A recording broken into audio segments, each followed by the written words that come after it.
In the peaceful kingdom of Mbeli, there lived a young woman named Adebisi.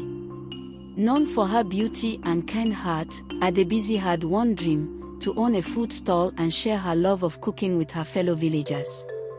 However, despite her enthusiasm, she lacked the skill necessary to attract customers. Her food never seemed to turn out right, leaving her disappointed and her stall often empty. Each day, she hoped things would change, but the villagers rarely visited her. Still, Adebisi held on to her dream, determined to succeed. One evening, after another day of selling nothing, Adebisi walked home through the quiet streets, her heart heavy with disappointment. She wondered if her cooking would ever improve. Lost in thought, she barely noticed the dark figure that appeared in front of her. It was the village witch, a mysterious woman known for her strange powers.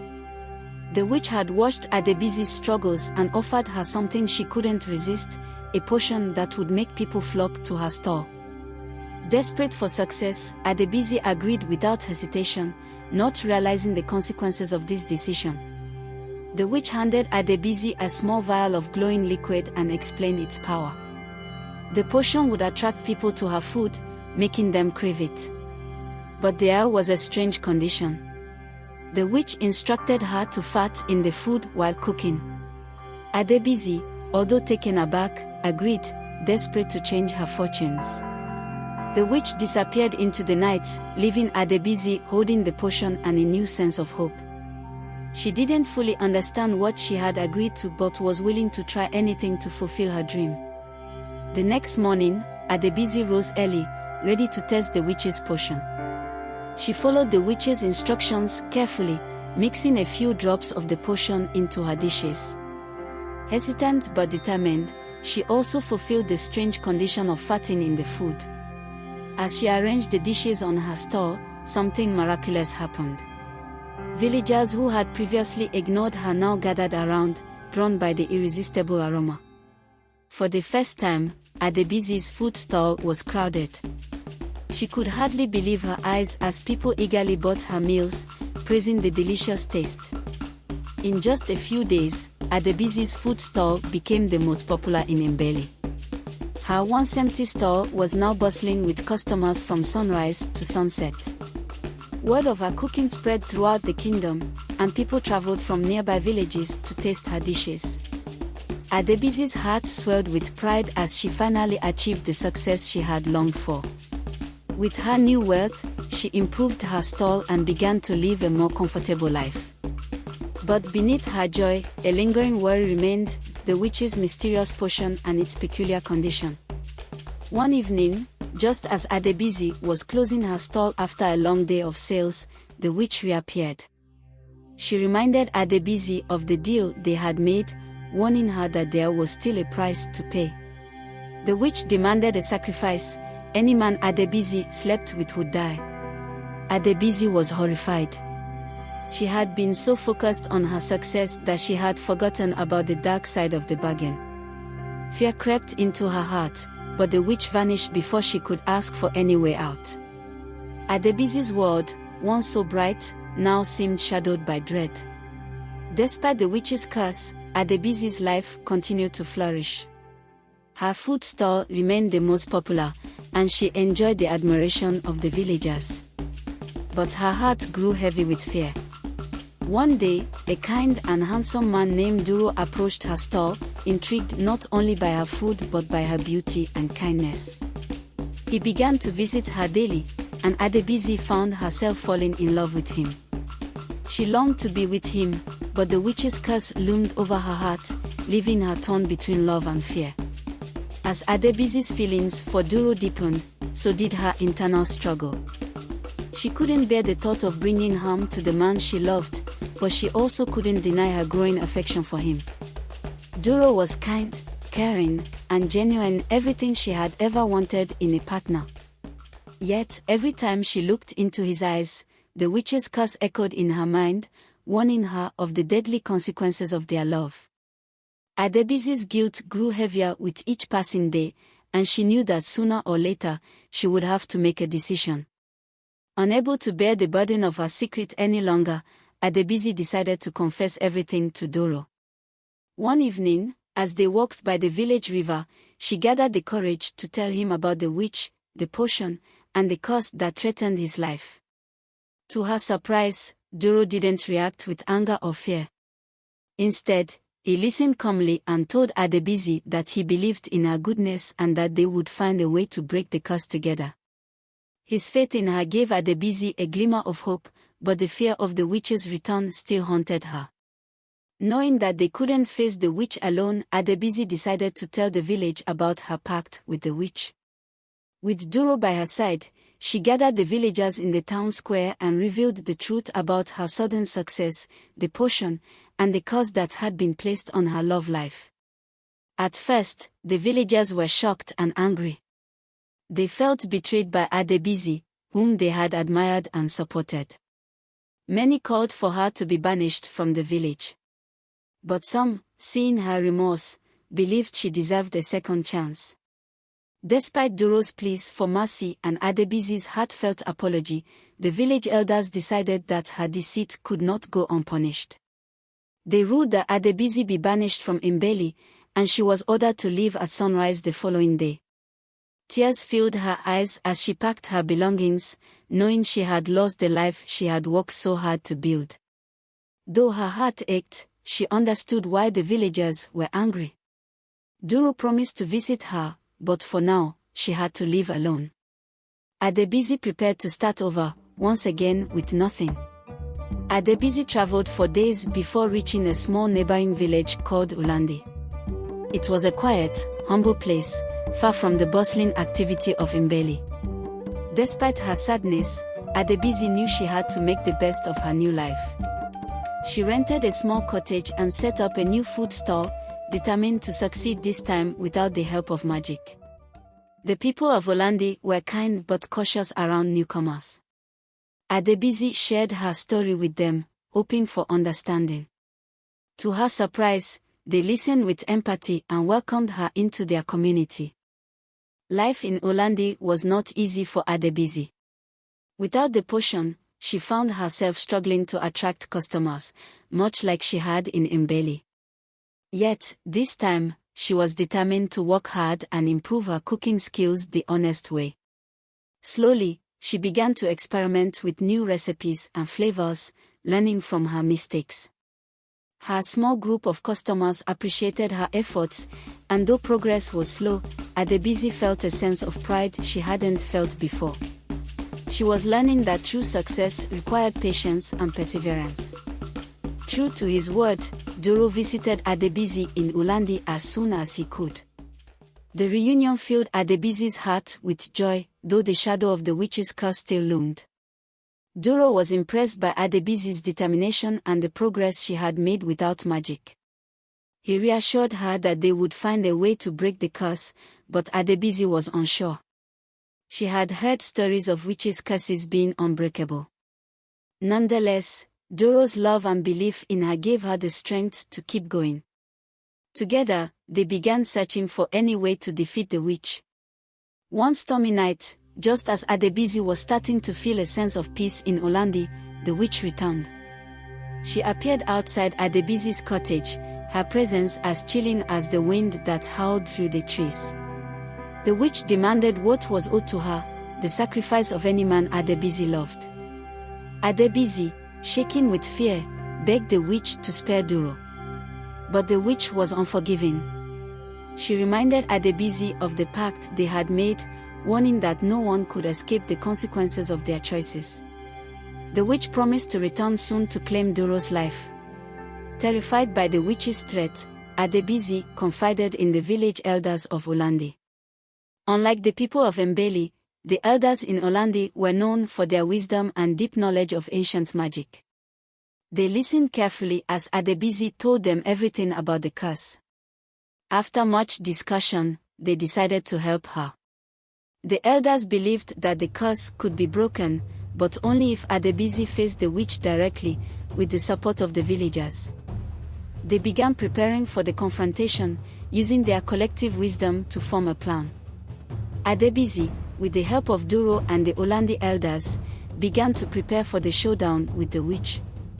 The elders taught her about protective charms and spells that could weaken the witch's power. They also rallied the villagers, who were eager to help, knowing that Adebizi's struggle could affect them all. For the first time, Adebizi felt a true sense of community, one built on honesty and mutual support. She was no longer alone in her fight. Though fear still gripped her heart, Adebizi knew she had to face the witch, not just for herself but for the people she had come to love.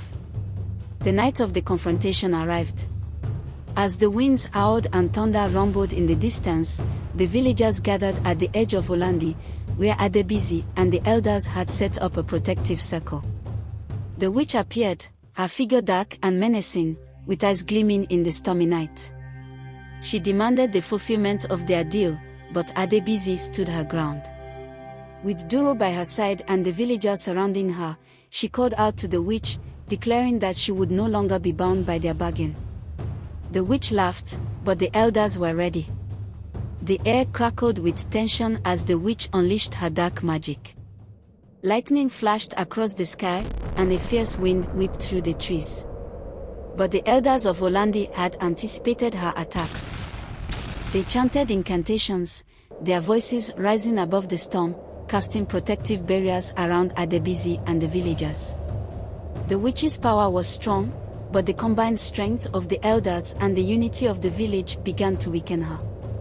Adebizi, though terrified, stood firm, using the charms and spells she had learned to repel the witch's advances. As the battle raged on, the witch became more desperate, her attacks growing fiercer. But Adebizi, with Duro by her side, found strength in her love and the support of the villagers. She realized that her greed and desperation had led her into this mess, but now, she had the chance to make things right. Drawing on the courage she had gained from her journey, Adebizi confronted the witch directly. She apologized for her past mistakes but made it clear that she would no longer be a slave to the witch's power. The witch, now visibly weakening, screamed in fury as the villagers joined Adebizi in a final chant to banish her. Just as it seemed the villagers' chants and the elders' spells had weakened the witch, she unleashed one last desperate attack. Dark energy swirled around her, and the ground shook beneath everyone's feet. Adebizi felt the power surge toward her, but she refused to give in. The protective barriers began to falter, and the villagers grew fearful, but the elders urged them to keep chanting. Adebizi stood in the center of it all, holding Duro's hand. Her love for him and her desire for redemption gave her the strength to endure the onslaught. The witch, however, was relentless, determined to claim what she believed was hers. As the witch's power grew more violent, the villagers' fear began to turn to resolve. They could see Adebizi standing firm, and her courage inspired them. Slowly, more villagers joined the chant, their voices growing louder and stronger. The elders, sensing the shift in energy, amplified their protective spells, forming an unbreakable wall around Adebizi and Duro. The witch, now visibly weakened by the collective power of the villagers, struggled to maintain a hold. For the first time, she seemed unsure, her once immense power now faltering against the strength of unity and love. In a moment of clarity, Adebizi realized that the witch's power had always thrived on fear and isolation. She had allowed the witch to control her because she had been afraid and alone. But now, surrounded by people who believed in her, Adebizi felt stronger than ever. With renewed determination, she called out to the witch, rejecting the curse and the pact they had made. "I am not bound by you anymore," Adebizi shouted. The villagers joined her, their voices rising in unison. The witch screamed in frustration, but her power was quickly fading. The curse was beginning to break. The final moments of the battle were filled with a whirlwind of energy. The witch, now barely able to stand, made one last attempt to seize Duro's life. But before she could strike, the elders raised their hands and cast the final spell to seal her fate. The ground beneath the witch cracked, and with a blinding flash of light, she was pulled into the earth, her dark magic dissipating into the night. A hush fell over the village as the storm cleared, and for the first time in what seemed like ages, peace returned to Olandi. The villagers stood in awe, realizing they had defeated the witch once and for all. With the witch gone and the curse broken, Adebisi could finally breathe again. The villagers cheered and celebrated their victory, praising Adebisi for her bravery. Duro wrapped his arms around her, and for the first time since they had met, they could embrace without fear. Adebisi knew that her life had changed forever. The villagers of Olandi, once strangers, had become her family, and she had finally learned the value of honesty, hard work, and community. As the sun rose over the village, Adebisi felt a deep sense of peace wash over her. Though Adebisi had found a home in Olandi, she knew she had unfinished business in Imbeli. The villagers there had banished her, but now that the witch was defeated, Adebisi felt it was time to seek forgiveness. With Duro by her side, she made the journey back to her old village. As she approached the familiar streets, memories of her past mistakes flooded her mind. She was nervous but determined to face her past with the courage she had gained in Olandi. The villagers in Mbeli were shocked to see her return, but they were also curious to hear what she had to say. Standing before the village elders of Mbeli once again, Adebisi spoke from her heart. She confessed everything, from the moment she accepted the witch's potion to the consequences it brought upon her life. She told them of the curse and the battle in Olandi that had freed her from the witch's power. Most importantly, she apologized for the harm she had caused the village and asked for their forgiveness. The elders listened intently, and while some remained skeptical, others were moved by her sincerity. They could see that Adebisi had changed and was no longer the woman they had banished. After much deliberation, the elders of Mbeli reached their decision. Though Adebisi had made grave mistakes, they recognized her repentance and the bravery she had shown in defeating the witch. The villagers were divided, some believed she deserved a second chance, while others were still angry. In the end, the elders decided that Adebisi could return to Mbeli, but only if she continued to live with the humility and honesty she had learned in Olandi. They would be watching her closely, but they believed in redemption and were willing to give her a fresh start. Returning to Mbeli was bittersweet for Adebisi. While she was grateful for the chance to rebuild her life, she knew that it would take time to earn the trust of the villagers again. Many were still wary of her, and some avoided her stall entirely. But Adebisi didn't let this discourage her. She continued to work hard, perfecting her cooking skills and offering her food with kindness and gratitude. Slowly, people began to notice the changes in her. Her food was no longer just about taste, it carried a story of redemption and perseverance. Through it all, Duro remained Adebisi's greatest support. He believed in her when no one else did, and his unwavering love gave her the strength to keep going. Together, they worked to rebuild her reputation in Mbeli. Duro helped her improve her food stall, making it more inviting and helping her with new recipes. He often told the villagers the story of how Adebisi had fought the witch and risked her life to break the curse. Gradually, more and more people began to return to her stall, drawn not just by the food but by the person Adebisi had become. If you enjoyed the story, like the video, comment on what you learned, and don't forget to subscribe to the channel for more enchanting tales like this one. Thank you. But wait, there's more adventure just around the corner. Our next tale is filled with even more excitement, mystery, and lessons you won't want to miss. Scroll down to the next video to continue the journey, and let the next chapter unfold before your eyes. See you in the next story.